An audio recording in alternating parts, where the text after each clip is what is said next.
Hello students, welcome back to my channel. तो आज के इस क्लास में हम कंप्लीट करने वाले हैं BA fifth semester major paper 8, major paper 9 और माइनर पेपर साइकोलॉजी का सिलेबस देखने वाले हैं।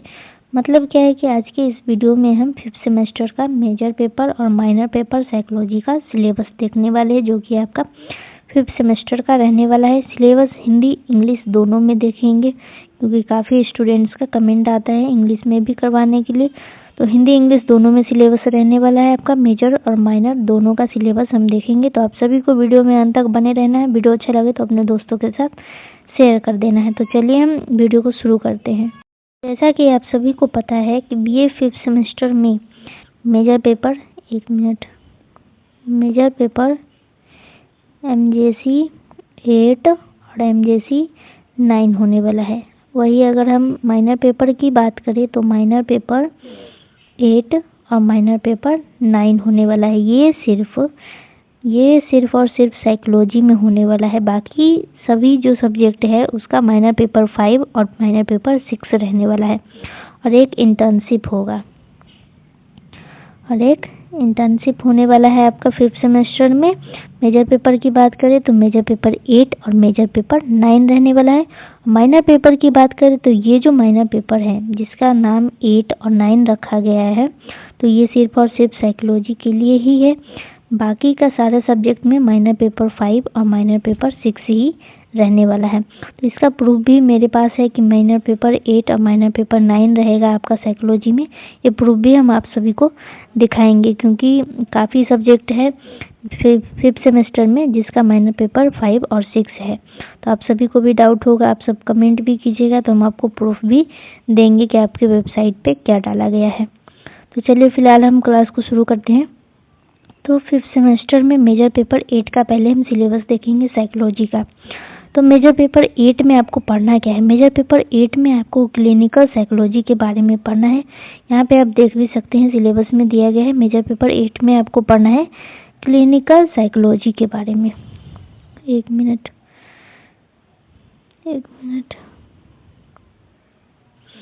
तो मेजर पेपर 8 में आपको क्लिनिकल साइकोलॉजी के बारे में पढ़ना है। तो जिसमें आपका यूनिट 1 में आपको दिया गया है अर्थ, प्रकृति और ऐतिहासिक परिप्रेक्ष्य के बारे में आपको पढ़ना है। नैदानिक और असामान्य मनोविज्ञान के बीच अंतर। उसके बाद आपको पढ़ना है नैदानिक मनोवैज्ञानिकों को शिक्षा और प्रशिक्षण के बारे में पढ़ना है। उसके बाद यूनिट 2 में पढ़ना है आपको विभिन्न क्षेत्रों में नैदानिक मनोवैज्ञानिकों की भूमिका और कार्य के बारे में पढ़ना है। यूनिट 2 में पढ़ना है ये आपको। ये यूनिट 2 है और ये यूनिट 1 है। तो यूनिट 2 में आपको इतना पढ़ना है। यूनिट 2 में आपको पढ़ना है मानसिक अस्पताल, बाल मार्गदर्शन क्लिनिक, स्कूल, उद्योग, इसके बारे में यूनिट 2 में पढ़ना है। वही अगर हम यूनिट 3 की बात करें तो यूनिट 3 में आपको इतना पढ़ना है नैदानिक मूल्यांकन एवं तकनीक।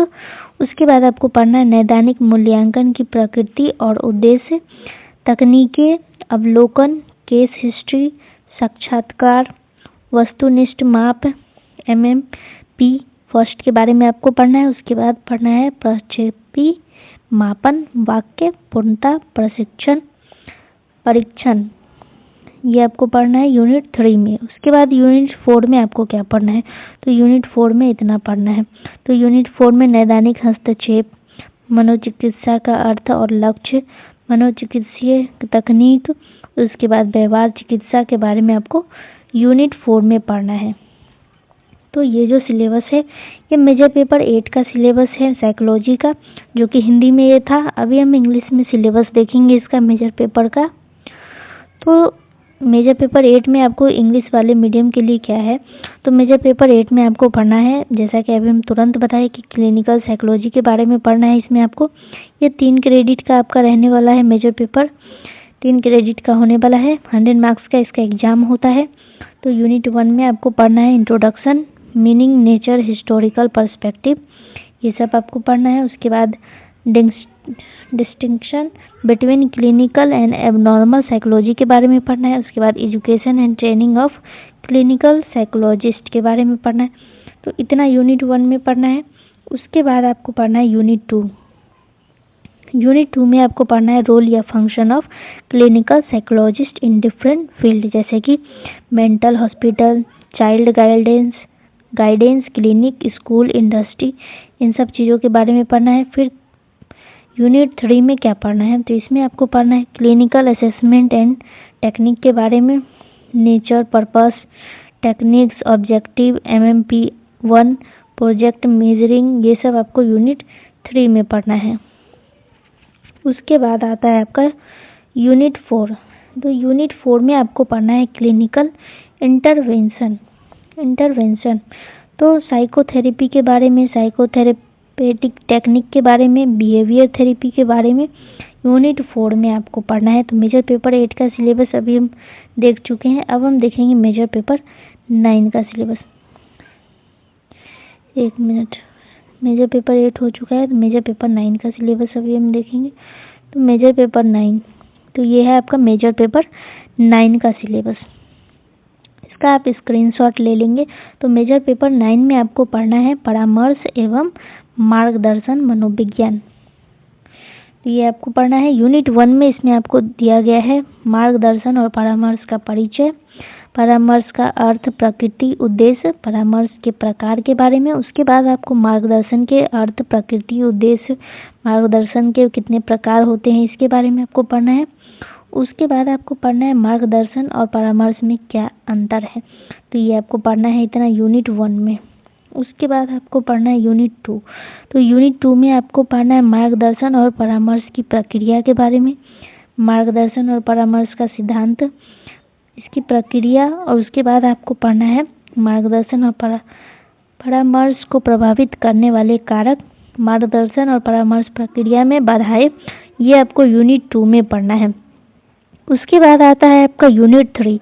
तो यूनिट 3 में आपको मार्गदर्शन और परामर्श की उसके बाद आपको यूनिट 3 में पढ़ना है व्यक्तिगत और समूह परामर्श, शैक्षिक एवं कैरियर परामर्श, पारिवारिक परामर्श, इनके बारे में आपको यूनिट 3 में पढ़ना है। यूनिट 4 में आपको पढ़ना है मार्गदर्शन और परामर्श एक पेशे के रूप में। उसके बाद आपको पढ़ना है मार्गदर्शन और परामर्श के लिए कौशल। उसके बाद आपको नैतिक मुद्दे के बारे में पढ़ना है। तो यूनिट 4 में बस इतना पढ़ना है। तो मेजर पेपर 9 का ये पूरा सिलेबस था, जिसका स्क्रीनशॉट आप सभी को ले लेना है। ये हिंदी में था। अभी हम इंग्लिश में इसका सिलेबस देखेंगे।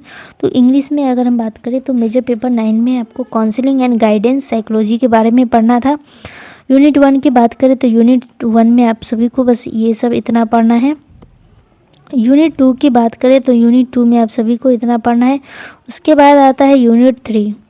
तो यूनिट 3 में इतना पढ़ना है। उसके बाद यूनिट 4 में इतना पढ़ना है। तो ये मेजर पेपर 9 का सिलेबस था।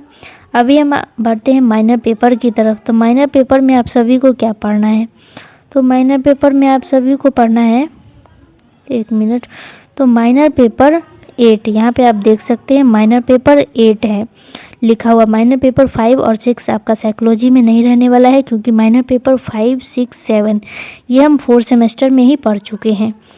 क्योंकि काफ़ी लोग ऐसा नहीं बताते हैं आप लोग को, बस वो डायरेक्ट माइनर पेपर लिख देते हैं, पर उसमें माइनर पेपर 5, 6, 7 था आपका 4 सेमेस्टर में। 5th सेमेस्टर में आपको माइनर पेपर 8 और माइनर पेपर 9 पढ़ना है। आप जाकर के वेबसाइट पे भी चेक कर सकते हैं।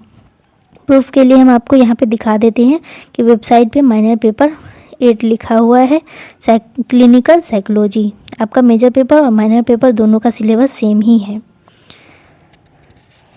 तो माइनर पेपर 8 यहाँ पे रहने वाला है। प्रूफ आप देख चुके हैं। तो चलिए अभी हम आपको दिखाते हैं कि इसमें क्या क्या पढ़ना है। तो माइनर पेपर 8 में आपको पढ़ना है नैदानिक मनोविज्ञान, इसका परिचय, अर्थ, प्रकृति, ऐतिहासिक, सेम वैसे ही है जैसे आपका मेजर पेपर में था। तो नैदानिक और असामान्य मनोविज्ञान के बीच अंतर। उसके बाद यूनिट 2 में आपको पढ़ना है विभिन्न क्षेत्रों में नैदानिक मनोवैज्ञानिकों की भूमिका और कार्य, मानसिक अस्पताल, बाल मार्गदर्शन, क्लिनिक, स्कूल, उद्योग, इन सब में आपका ये सब पढ़ना है यूनिट 2 में। यूनिट 3 की अगर हम बात करें तो नैदानिक मूल्यांकन एवं तकनीक के बारे में आपको पढ़ना है, इसका उद्देश्य, इसका तकनीक, इसका वस्तुनिष्ठ और प्रक्षेपी परीक्षण के बारे में आपको यूनिट 3 में पढ़ना है। तो 3 ही यूनिट आपको माइनर पेपर में पढ़ना है साइकोलॉजी में। उसके बाद आपका इंग्लिश में अगर हम सिलेबस देखेंगे तो इंग्लिश में आपको जैसा कि हम बताए क्लिनिकल साइकोलॉजी के बारे में पढ़ना है, इसका meaning, nature, historical perspective, distinction between clinical and abnormal psychology के बारे में पढ़ना है। उसके बाद आपको role function of clinical psychologist different field के बारे में पढ़ना है यूनिट 2 में। और यूनिट 3 की बात करें तो क्लिनिकल असेसमेंट एंड टेक्निक के बारे में आपको पढ़ना है यूनिट 3 में। तो तीन ही यूनिट आपको माइनर पेपर 8 में पढ़ना है। अब हम बात करते हैं माइनर पेपर 9 की। तो माइनर पेपर 9 में आपको क्या पढ़ना है? तो माइनर पेपर 9 में आपको पढ़ना है मार्गदर्शन एवं परामर्श मनोविज्ञान के बारे में। तो मार्गदर्शन और परामर्श का परिचय ये आपको यूनिट 1 में पढ़ना है। परामर्श, अर्थ, प्रकृति और उद्देश्य, मार्गदर्शन के अर्थ, प्रकृति और उद्देश्य के बारे में, मार्गदर्शन और परामर्श के बीच अंतर, तो ये यूनिट 1 में पढ़ना है। उसके बाद यूनिट 2 में आपको क्या पढ़ना है? तो मार्गदर्शन और परामर्श की प्रक्रिया, मार्गदर्शन और परामर्श का सिद्धांत, मार्गदर्शन की प्रक्रिया, परामर्श की प्रक्रिया। उसके बाद आपको पढ़ना है मार्गदर्शन और परामर्श को प्रभावित करने वाला कारक। तो ये आपको यूनिट 2 में पढ़ना है। उसके बाद आपको पढ़ना है यूनिट 3। तो मार्गदर्शन और परामर्श विशेषज्ञता, व्यक्तिगत और समूह परामर्श, शैक्षिक एवं कैरियर परामर्श के बारे में यूनिट 3 में पढ़ना है। तो ये था आपका माइनर पेपर का सिलेबस, MIC का सिलेबस साइकोलॉजी का। तो ये 3 यूनिट आपको माइनर पेपर में भी पढ़ना है। अभी हम इंग्लिश में भी सिलेबस देख लेते हैं कि क्या है आपका इंग्लिश में सिलेबस। तो इंग्लिश में सिलेबस है कि counselling and guidance psychology minor paper में आपको पढ़ना है। आप मैच भी कर सकते हैं कि आपका यही सिलेबस है या कोई और सिलेबस है, कुछ और है। तो जैसा कि आप मैच भी कर सकते हैं, मेजर पेपर में क्या पढ़ना था, माइनर पेपर में वैसा ही सेम टू सेम है। तो introduction to guidance and counselling के बारे में आपको यूनिट 1 में पढ़ना है।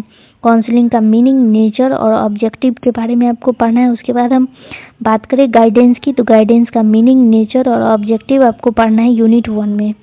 और ये दोनों का डिफरेंस, यानी गाइडेंस और काउंसलिंग का डिफरेंस भी आपको पढ़ना है यूनिट 1 में ही। तो सब कुछ हम पढ़ाएंगे। तो जब भी क्लास लिया जाए आप सभी क्लास को जरूर अटेंड करेंगे। तो यूनिट 2 की अगर हम बात करें तो process of guidance and counselling के बारे में पढ़ना है। इसका प्रिंसिपल, इसका प्रोसेस, इसका फैक्टर पढ़ना है आपको यूनिट 2 में।